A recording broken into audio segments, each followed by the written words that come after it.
right. Well, good morning, good afternoon, everyone, and welcome to today's Exploring by the Seat of Your Pants event. My name is Geographic, and I'll be your host for today. It has been a jam-packed September. It's almost come to an end, and we'll be announcing October events very, very shortly. But this month, we've covered everything from the adventure of our new school year. We've got Climate Week in New York this week, lots of events around that. What else? We've got Big Ocean Week with OceanWise coming up this week. So it is jam-packed nonstop as we race towards October. Now, many of you who've been with us for years know we always have some ocean plastic events in September to start the new school year.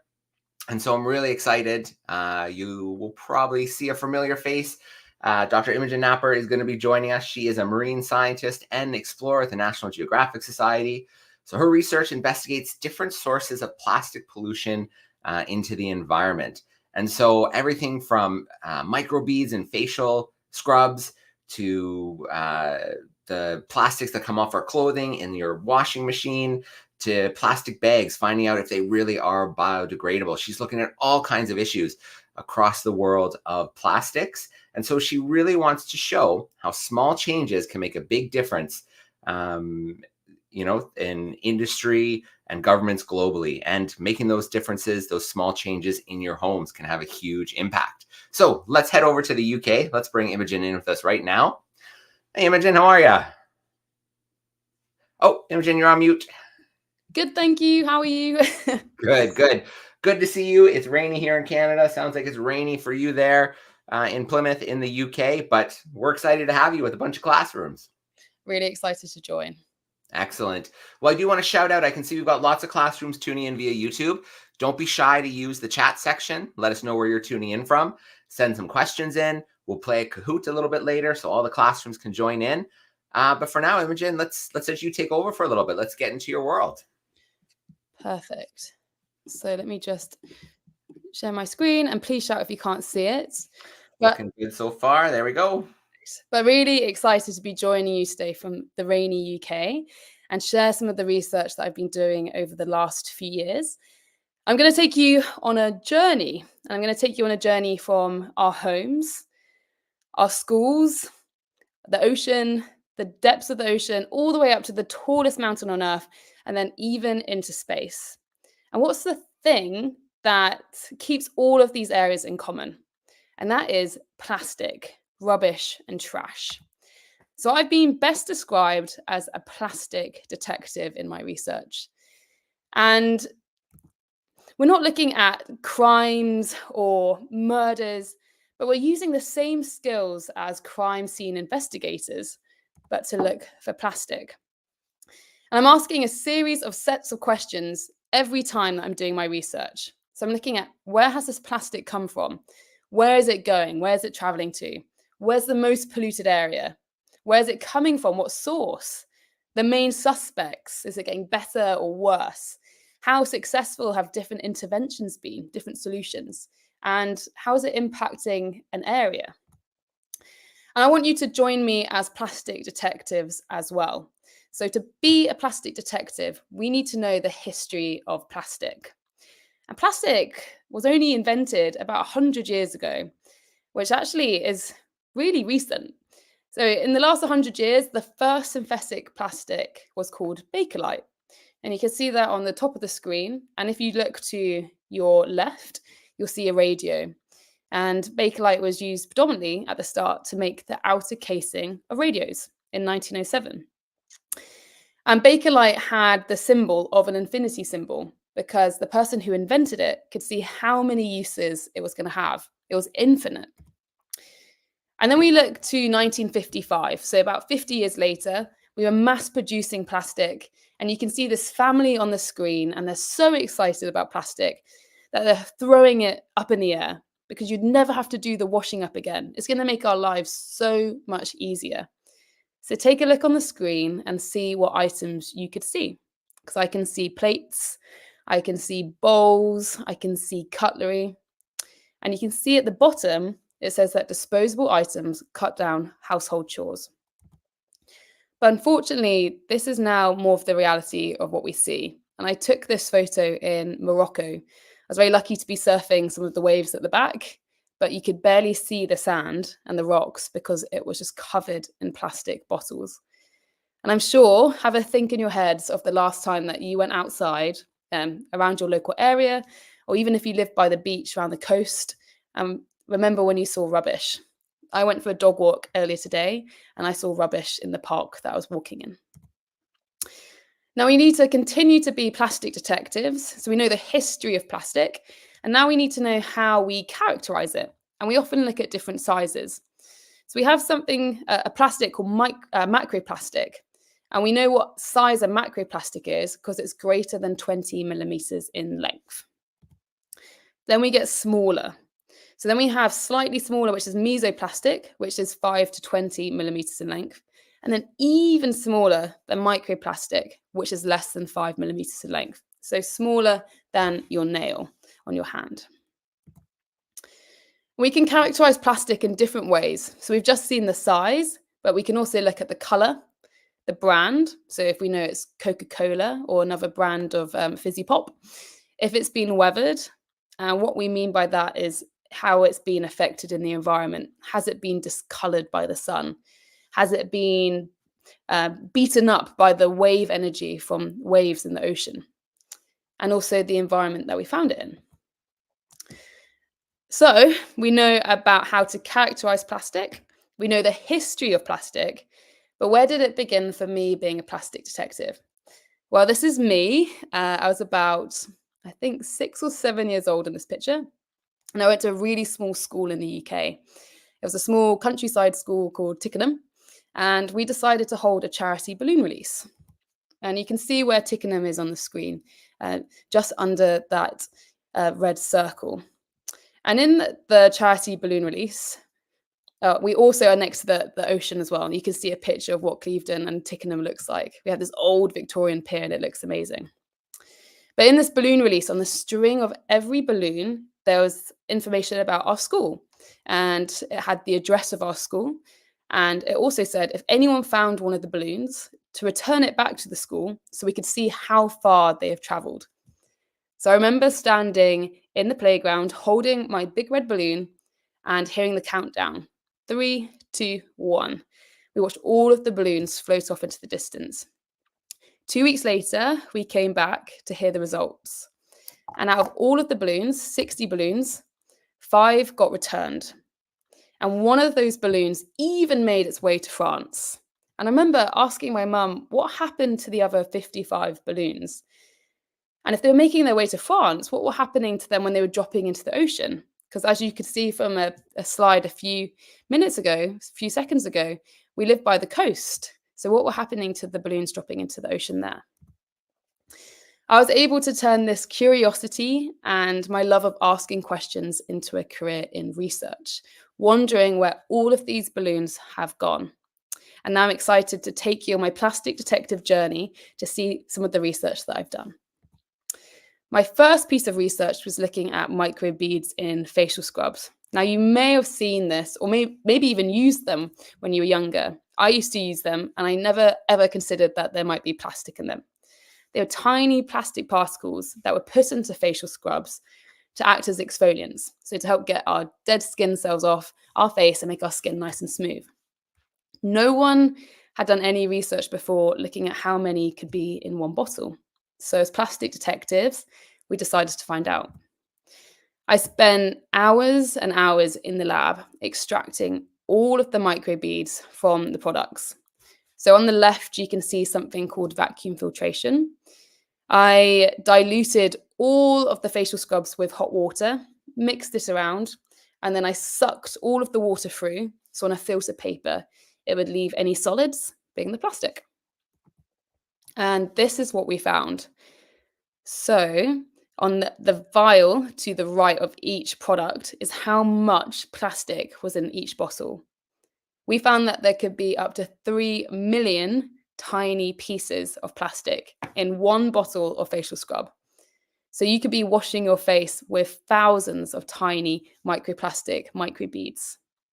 They go down the drain, potentially through the sewage treatment works, and then into our ocean, making our ocean a big plastic soup. And it's completely not necessary because there's alternatives instead, like sugar or salt that you can use. What was amazing about this research, and gave me a really warm feeling about how research can make a really positive change is that we took these results, that they had 3 million in each bottle. We took it to consumers like you and me. So people started to boycott buying these products because you could get an alternative instead that's the same price and didn't contain plastic. Then industry started to listen because it was being very unpopular with the consumers who didn't want to be polluting the ocean. And then governments around the world listened from this research, banning microbeads in different countries.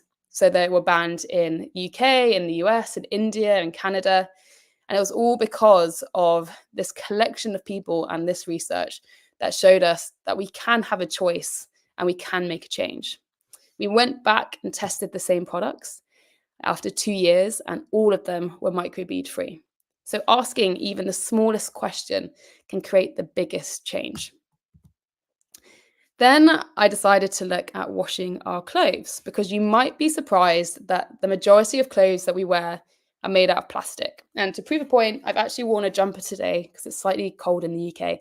And this jumper is half polyester, so it's half made of plastic. So when you can and you go home, have a look at your wardrobe and see what your clothes are made out of. And when our clothes are swishing and swirling around in the washing machine, tiny fibers can come off our clothes and then, like the microbeads, go down the drain, potentially through the sewage treatment works and then into our ocean.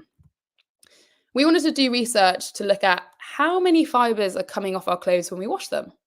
So this was my partner in crime. I was next to this washing machine for, gosh, it feels like a lifetime, but probably about a year to 2 years. And I did over 200 hours of washing.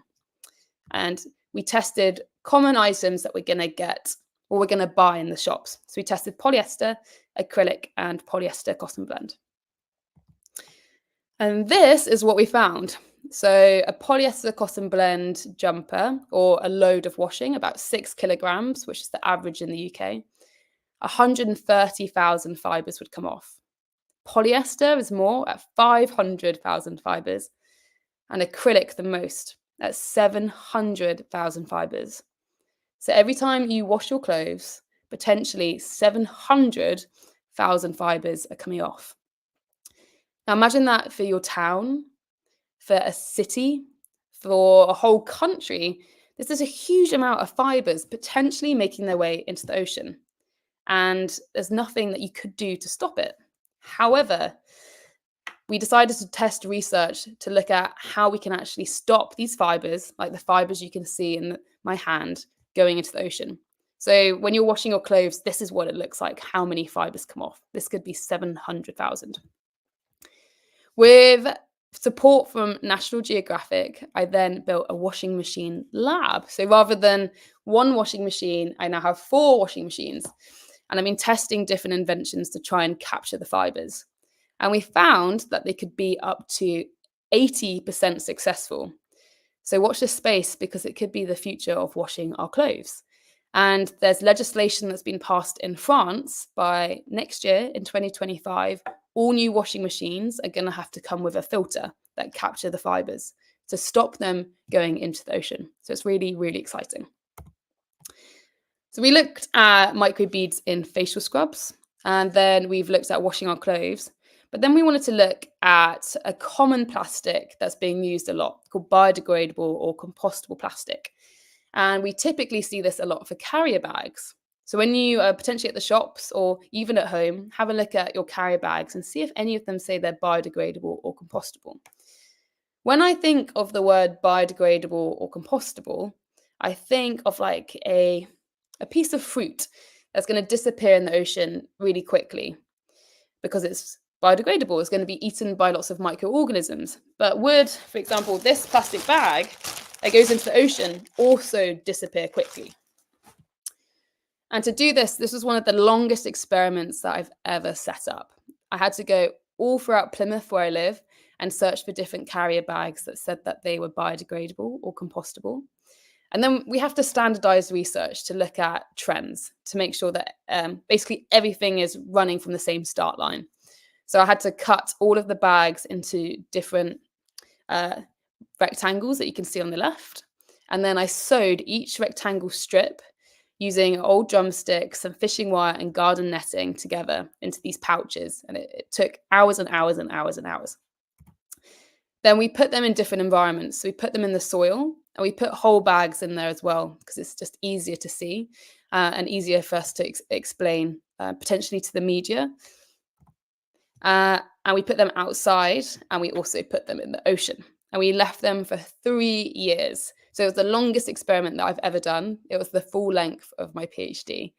And we took samples every 9 months. And what did we find?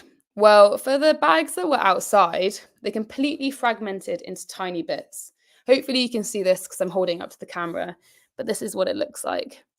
With the sunlight and it being what we call photo-oxidized, it's introducing an oxygen molecule into the polymer.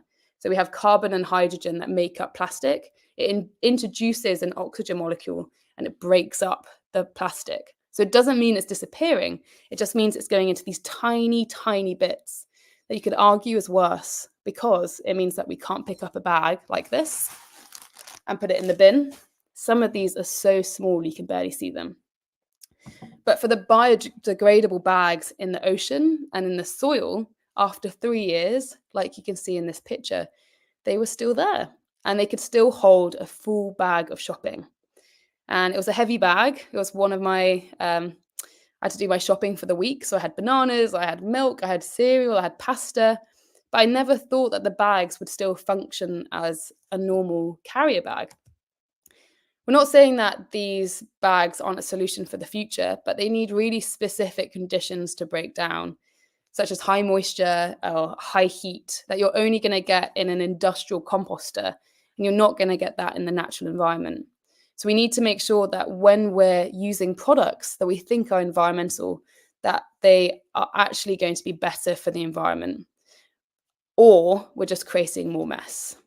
So remember, as a plastic detective, even if it says that it's environmental, we need to keep asking these questions to fully understand how a product, such as a carrier bag, works. So we looked at our homes, such as microbeads and facial scrubs, washing our clothes, and even carrier bags. But then we wanted to see, where is all of this plastic going? So I was really excited to join this wonderful team with National Geographic Society called the Sea to Source team. And we were looking at, where is plastic going? We also had a socioeconomic team that were looking at local people's perceptions and reactions to plastic and what their solutions would be. And a land-based team that was looking at how plastic was getting from the land into the ocean. But I was part of the water team, and we were looking at what was happening to the plastic once it was in a major river. So this was us making sure that we had all of our kit ready to go. And then we flew out to Bangladesh, where we started our project. And we were looking at the Ganges River, which is one of the biggest rivers on Earth. So we started in Bangladesh, and then we went all the way up the northern bit of India with the Ganges River all the way to the glacial source. Why did we choose the Ganges? Well, unfortunately, like all rivers, I'd say, major rivers of the UK, of the world, we know that it is polluted. And the Ganges gave us a perfect case study of a river that we could test and sample to understand where all of this plastic was going. So this was the water team, and every day on the Ganges, we would go out on this boat and we would take different samples. So we were taking sediment samples to have a look at how much plastic was sinking down to the sediment in the river. We were also taking water samples to see what plastic was floating on top of the river. And we were also taking air samples, because even as I'm sat speaking to you right now, there's plastic coming off my jumper, off my settee, just in the air that's flying around. And we wanted to understand how polluted is the air from plastic. And this is what we found. So I'm just going to talk you through this diagram. At the bottom, we have the results from sediment. In the middle, we have water. And at the top, we have air. And then going from left to right, we have the source of the Ganges, so where it's begun, all the way out to the right, which is the sea. What you can see at the bottom and in the middle, the sediment and water, is that the microplastic is increasing from source to sea. So as the river is getting bigger, it's getting faster, and it's about to head into the ocean, it's collecting more and more plastic. But then at the top, we have air. And air was basically wherever there's a lot of people, whether that's a town or a city, it's influenced by how many people there are. So where we can see peaks, such as in the middle, that was at a city where there was a huge amount of people. So we're going to find more plastic. But what results did we find? And this bit was really interesting. So overall, for our whole study, we found 40 microplastics per meter square a day. So if you just put out your arms, that makes about a meter. And to make it squared, you can kind of put it around in a circle. Every day, 40 microplastics would fall on the ground in a meter square. Then we have sediment right at the bottom of the river.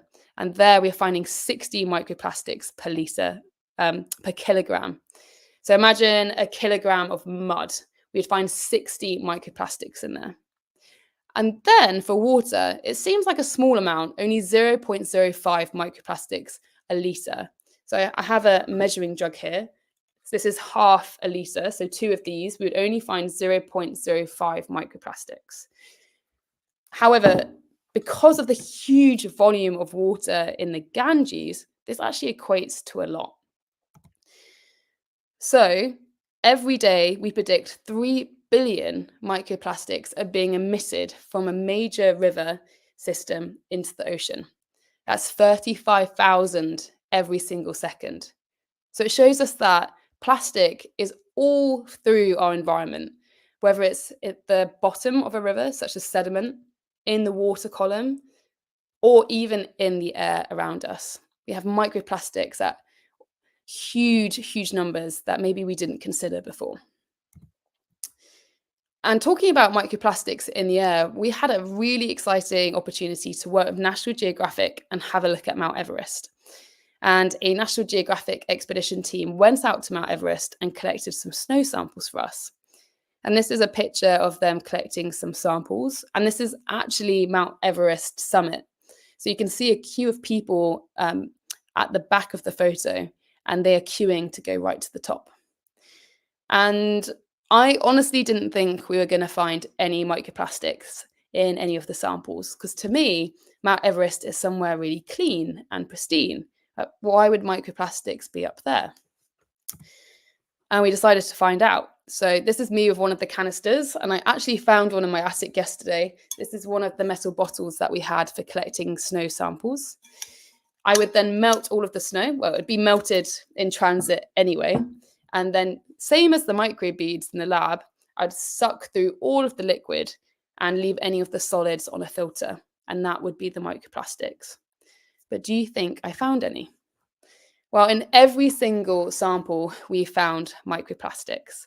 And we found 60 microplastics per litre of snow at base camp, but even 10 microplastics per litre of snow at the summit. And we predict it was fibres coming off the climber's clothing. So even the bottom of the ocean, all the way to the tallest mountain on Earth, is polluted with plastic. And what if we go even higher and we look up into outer space? And when it was COVID and I had a lot of thinking time, I was watching one of my favourite films called WALL-E. And it's a scary prediction for the future unless we make some changes.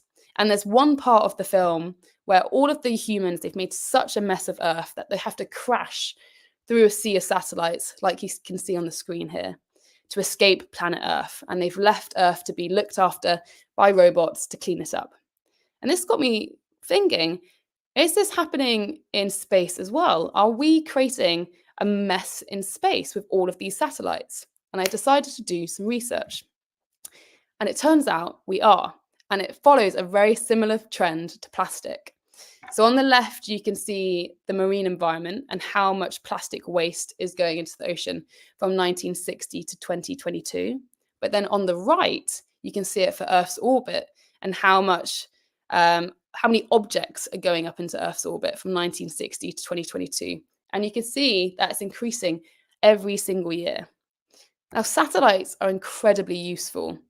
They're basically our eyes in the sky, helping us get our weather, helping us to, if we ever needed to get into the university in Plymouth and I didn't know the way, I can have a look on Google Maps. It helps us pay by contactless bank card. It helps us look at the spread of wildfires or through climate change. They're really incredible and very clever. But where our orbits are filling up with satellites, it's creating a huge mess, and they can collide. So where they can collide, they can create hundreds of thousands of tiny bits. And then those bits are more likely to then collide with another satellite. So it's like a snowball that keeps getting worse and worse and worse.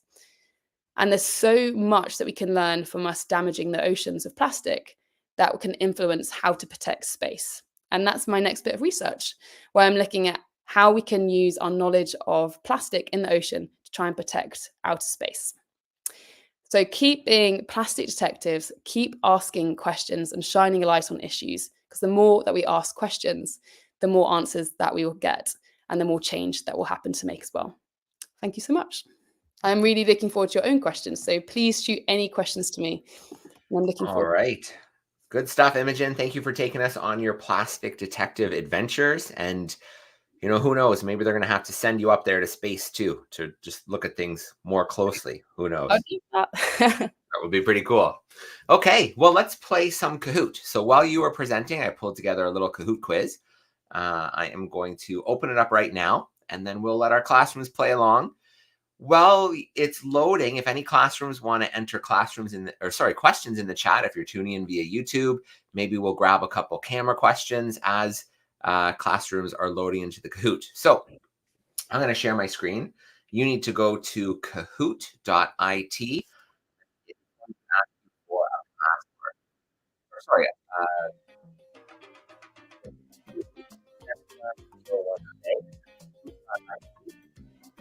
Number is 828-7901. If you have tablets or Chromebooks, you could do it right at your desk. If not, you could have your teacher pop it up at the front of the room, shout out your answers to him or her. Worst case, no technology, that's fine. You can still play along and see how you do. Let's take a question here from the chat. So, Imogen, we have a class in Janesville, Wisconsin, and they're curious about microbeads breaking down. Do you have an approximate time frame that it takes for them to break down, maybe into smaller bits? Well, plastic is always breaking down into smaller bits, and it can get so small that we can't even see it with our eyes anymore. So like this bag that I showed you, these will keep breaking down into smaller and smaller bits forever. And we actually don't know the precise time that it takes for plastic to completely break down. And we call it mineralization, where it breaks down into its most basic components of carbon and hydrogen, because we don't believe that it's ever happened. So I think it could be thousands and thousands and thousands of years. All right. Let's grab a few questions from our camera classrooms. We still have groups loading into the Kahoot. So let's start off with our grade 4-5s. How are you doing today, grade 4-5s? Hi. Hi. Are the smelly chemicals and perfume bad for the earth? That's a really good question. It depends on what chemicals it is. I would say that the majority of countries have, or you hope, have good rules and standards so that they're not damaging to the environment. But sometimes we're not sure with the time frame, especially if it's a long time frame, how it could impact the environment. So I'd say the majority of natural smells, no, but we need to make sure that we keep testing them to make sure that they don't have a long-term effect. Good question. All right. Is that someone else back there with another one? Yep. Why are there microplastics in facial scrubs? So companies used to put microbeads, these microplastics in facial scrubs because it was all for the consumer. It was all for us because it feels nice. It feels like it was grainy. They were used as exfoliants, and you want to feel like the product is exfoliating so that you can really help get the dead skin cells off. I don't believe that the companies that were putting the microplastics in the facial scrubs knew how damaging that could be. And now, in 2024, we're very lucky that all of the facial scrubs should be microplastic free. That's why we need to keep asking these questions. All right. Grade 4-5s, I know there's more questions. I promise we'll come back. We're slowing down on the Kahoot, but maybe we'll grab one quick from Miss Varden's class, and then we'll do the Kahoot together, and we'll go back to questions after that. Wonderful, thank you. We were wondering how you ascertained your space data. What was the method for that? But the great thing about science, and probably my most favorite thing about science, is that you can collaborate with anyone. You can collaborate with the general public, you can collaborate with other scientists, you can collaborate with governments. And I'm definitely not a space scientist. I've been a marine scientist specialized in plastic for years and years. And this project was really exciting because I got to collaborate with different scientists that focused on space and a whole new area and science realm that I'd ever been in before. So I collaborated with some amazing scientists from NASA and also the University of Texas. And they really, really helped build my knowledge on space and created some amazing research together. Thank you. All right, let's play some Kahoot. We've got a great group in here. There's 20 seconds for each question. So the quicker you get those answers in, the more points you're going to get if it's right. Here we go. All right, first question coming your way. About how many plastic bits can be found in facial scrubs? So was it around 100,000, 500,000, a million, or up to 3 million plastic bits were found in those scrubs? Around 100, 500,000, a million, or up to 3 million. A couple more seconds. Get your answers locked in. All right. Good job, crew. Most went with upwards to 3 million. That is a lot of little plastic bits. So what do we have here? The Amazon snail is holding down the top spot. Let's go to our next question. True and false. Plastic is now banned from use in facial scrubs. Is that true or is that false?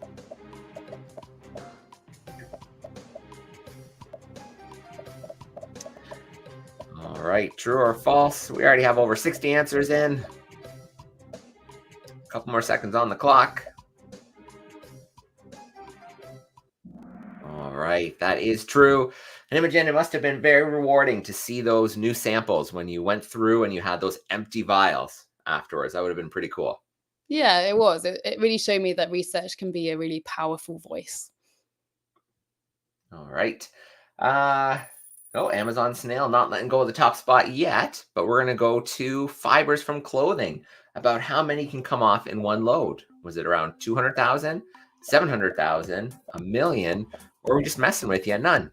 There's none that come off when you put it into the machine.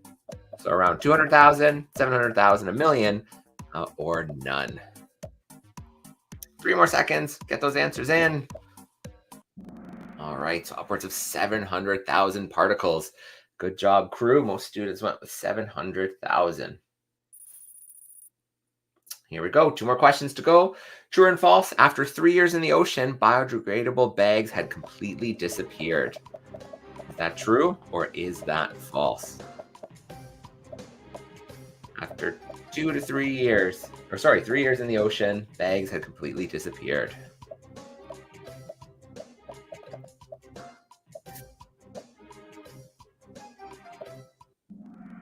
All right, we know that's false. And I think what surprised me the most about that is I would have expected maybe they'd be a little shredded, but you were just carrying your groceries, good to go after 3 years. And they're still in the ocean. And I probably did that research, 8-9 years ago, and they still function as a carrier bag. So wow, they're still there. All right, 1 more question to go. I don't think the Amazon snail is going to let go, but we'll see. Where is the Ganges River? So is that in Australia? Is it in Vietnam, India, or the United Kingdom? So where is the Ganges River? Australia, Vietnam, India, or the United Kingdom? More seconds. We'll take a look at our podium. All right, good job, crew. Let's take a look at the podium. In 3rd place, we've got the creative griffin. In 2nd place, the adorable bobcat. Let's see. Anyone sneak in at the end? Ooh, the happy duck. Wow. Sneaking in there right at the end. Good job, crew. All right, let's come back from that screen share. Keep those questions coming in via the chat. And yeah, we'll visit some more camera classrooms. So we haven't been to Mr. Barr's class yet, so I'm going to bring in his crew. The awesome class. How are we doing today? Great. How are you? Good. Good to see you. My friend Fergus has a question for you. From the plastic in the air, from the plastic in the air, does it affect your health at all? Ooh, great question. And this is something that scientists are really focusing on at the moment because we're not fully sure how it impacts our health. We know that plastic is being found in our bodies, it's been found in our brains, it's been found in our blood. And we know that the chemicals in plastic might be quite nasty for us. But I think in the next 10 years, we're going to see some really interesting research on how it could impact our health. But definitely something not to be very concerned about at the moment because we've been using plastics for over 100 years. So we're safe. Thank you. All right, we've got a question from Jordan. Go for it. How did the plastic bags stay together after they were in the ocean? The plastic bags stayed together whilst they were in the ocean because they were made to be really durable and really tough. And that's why it's really confusing that if they were called biodegradable, I would expect them to fragment and go into these tiny little bits. But because they hadn't had the right conditions to break down, which could be a high temperature or a certain pH, so if it's really acidic, for example, or it could be anything in an industrial composter. It could need a certain amount of moisture. That meant that because they didn't have all of these really specific conditions, that they just remained as normal carrier bags. Okay, thanks. All right. We'll swing back your way if we can a little bit later, but let's go back to Miss Varden's crew, see if they have another question for us. Not right now, no. Yeah, okay, no worries. Let's check our 4 5s. There we go. Okay. So,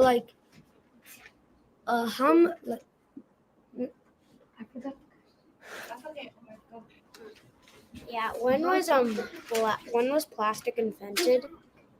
The plastic, synthetic plastic, meaning that it was human-made from oil, was in 1905. So the first synthetic plastic was over 100 years ago.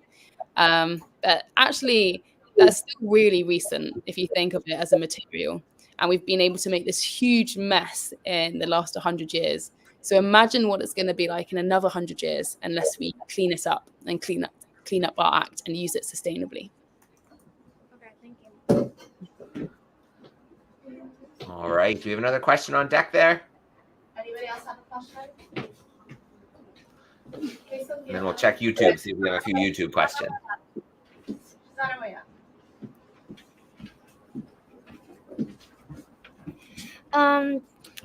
Why did they have to use facial scrubs now that it's banned? Why not use soap? Yeah, a really good question. Some people like to have a facial scrub, and often it's by the way that it's marketed. And a facial scrub that is exfoliating does a really specific job that you maybe want to use it so you're not spotty or you get your skin nice and smooth. But a lot of people realize that with the plastic in them, that it was completely not necessary, and they changed their own behaviors to maybe use soap or to get a product that didn't contain plastic. Thank you. What do you mean, like going into like the universe and stuff, like virtually? I wish I'd been to space, but I haven't. But what's really exciting as a scientist is you can research anything. So even as a marine scientist, I've been able to collaborate with different scientists that focus on space, and we've been able to research space actually from my university or from my living room because we can have all of the data that we need just on our computers. All right. Let's grab a couple YouTube questions here, and then we can check in with our camera classrooms one more time before we wrap. So we know plastics in the ocean. How is so much of it getting into the ocean? This is a question that we have from one of the students. Why is so much of it getting dumped into the ocean? So much of it is getting into the ocean because we use so much of it. We make over 300 million tons of plastic every year, especially for single-use plastic, such as bottles and bags and cutlery. And because we make so much of it, there's so many different streams that it can enter the ocean. It can even be through washing our clothes. It can be through the carrier bags accidentally flying into the ocean. It could be from the microbeads and facial scrubs. So there's almost an infinite number of ways that plastic's entering the ocean. And that's why we need to really think of plastic as a huge jigsaw piece that we need to fix. And there's going to be lots of different jigsaw puzzle pieces within that. Yeah. Yeah, it's too bad. I know when plastic was first created, it was exciting, this durable material that would make things last so much longer. And then we promptly started using it on things we use once and throw away. And it's a material that would last forever. Like I've had this plastic bag, I think, for years, and it's, still functions as an amazing plastic carrier bag. So we need to completely rethink about how we use plastic and treat it in a circular way rather than use it once and throw it away. All right. One of the groups joining us today is a Lego robotics club, and they're wondering, Legos, if they go into the ocean, are they going to break down into microplastics? Legos? Yeah. So Lego is plastic. Like all plastic that goes into the ocean, it will eventually break down to become smaller and smaller and smaller, but that time frame is going to be huge. And I really urge you to look at something that happened around the UK where a container on a container ship fell off and it was full of Lego. And now, especially around the beaches where I live, it's almost like a game that we go to the beach, we try and search for little bits of Lego that fell off the container ship. And I found at least 12 bits of Lego from that incident. And it's helping scientists around the UK and around the world have a look at how plastic is being distributed, because we know where the incident happened and we know all of the currents and the tides. So we can have a look at the spread of where plastic is going. All right. We have a couple more minutes. So if there's any camera classrooms with another question, give me a wave from backstage and I'll bring your crew back in. Okay, looks like we have a couple more. Let's start with Miss Varden's crew. Thank you. We have a few questions, but one of them was, through your research and that of others, have we identified the place in the world that has the most plastic pollution? There's different predictions. Something that's talked about a lot is the gyres, which are circular currents in the ocean. And plastic is almost magnetized to these areas. And once it's there, it can't get out. So it's kind of like it concentrates all of the plastic together. But I'd say wherever we go, there's plastic. But unfortunately, the oceans is going to be a large rubbish dump all the time. Thank you. All right. Do you have one more there? I think you said you had a couple. You want to squeeze one more in? The other one, what is the current focus of your research? What's taking up the most of your research time at the moment? So I'm really excited about all of this research that I'm doing into space debris. And I actually have a research paper, some research coming out in the next few weeks about that. But I'm also doing a lot of research looking at sewage discharge, which is really big in the UK. Because it rains so much here, our sewage systems are overwhelmed. And that means that raw sewage and a lot of plastic from that as well is going into our oceans. We're trying to understand how we can stop that. Okay. Thank you so much. All right. Thanks, 5-6s. Mr. Barr's class. All right, we have a question from Fiona. Perfect. What is plastic made out of? So plastic, synthetic plastic, is made out of oil. So oil from the ground that we extract, and then we use a section of that to make plastic. So completely synthetic. All right. Good question. And we'll give our 4 or 5's final question here. Okay, Or so actually, maybe Mr. Bars has another one, so maybe we'll visit one more time too. when like the balloons fly, when they pop, do they like the plastic falls inside the ocean? So when the balloon gets to a certain altitude, they'll pop. And then if they're over the ocean, they're going to fall into the ocean. So with the string that's often associated with balloons, attached to balloons, that can get tangled on different animals. So I'm very against balloon releases. not against balloons, but against balloon releases, because we don't need flying plastic going around our planet. Okay, thank you. How do you detect plastic? We can detect plastic in lots of different ways, and a lot of it will depend on the size. So where it's big, like this carrier bag, I can see it. I can have a look at the color. I can have a look at the brand. I can have a look at the thickness. I understand why we use it, like those detective questions we were asking. But when it gets smaller, like these fragments, I can barely see them. So when it gets this small, I need a microscope, and I need some really clever instruments in the chemistry lab to help me identify what type of plastic this is. All right. Thanks, Bud. And Mr. Barr's class, you can take it away. We've got our final question today. All right. What do you think what country do you think is the biggest contributor to plastic pollution? Ooh, what do I think? It's going to be a country that makes a lot of plastic. And that's going to be a lot of countries in the Western world. So that's going to be the UK, it's going to be the US, it's going to be China.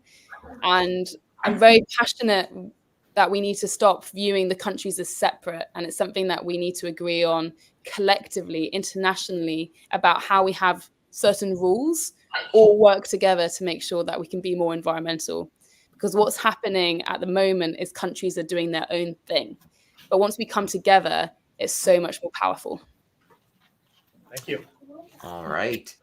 Well, let's start off with a shout out to our classrooms. Thank you so much for those amazing questions. Thanks for playing Kahoot and hanging out with us this morning. Imogen, it's always great to steal a little bit of your time. You've always got something exciting going on, new research, something to look forward to. So thank you so much for letting us steal your time. Thank you so much, and amazing questions. It's been my pleasure. All right, we still have a few groups hanging out backstage, so if you guys want to get a little bit loud, a quick goodbye and thank you, and then we're going to sign off for today. All right, thanks everyone. Have a great rest of the week, and we will see you soon. See ya.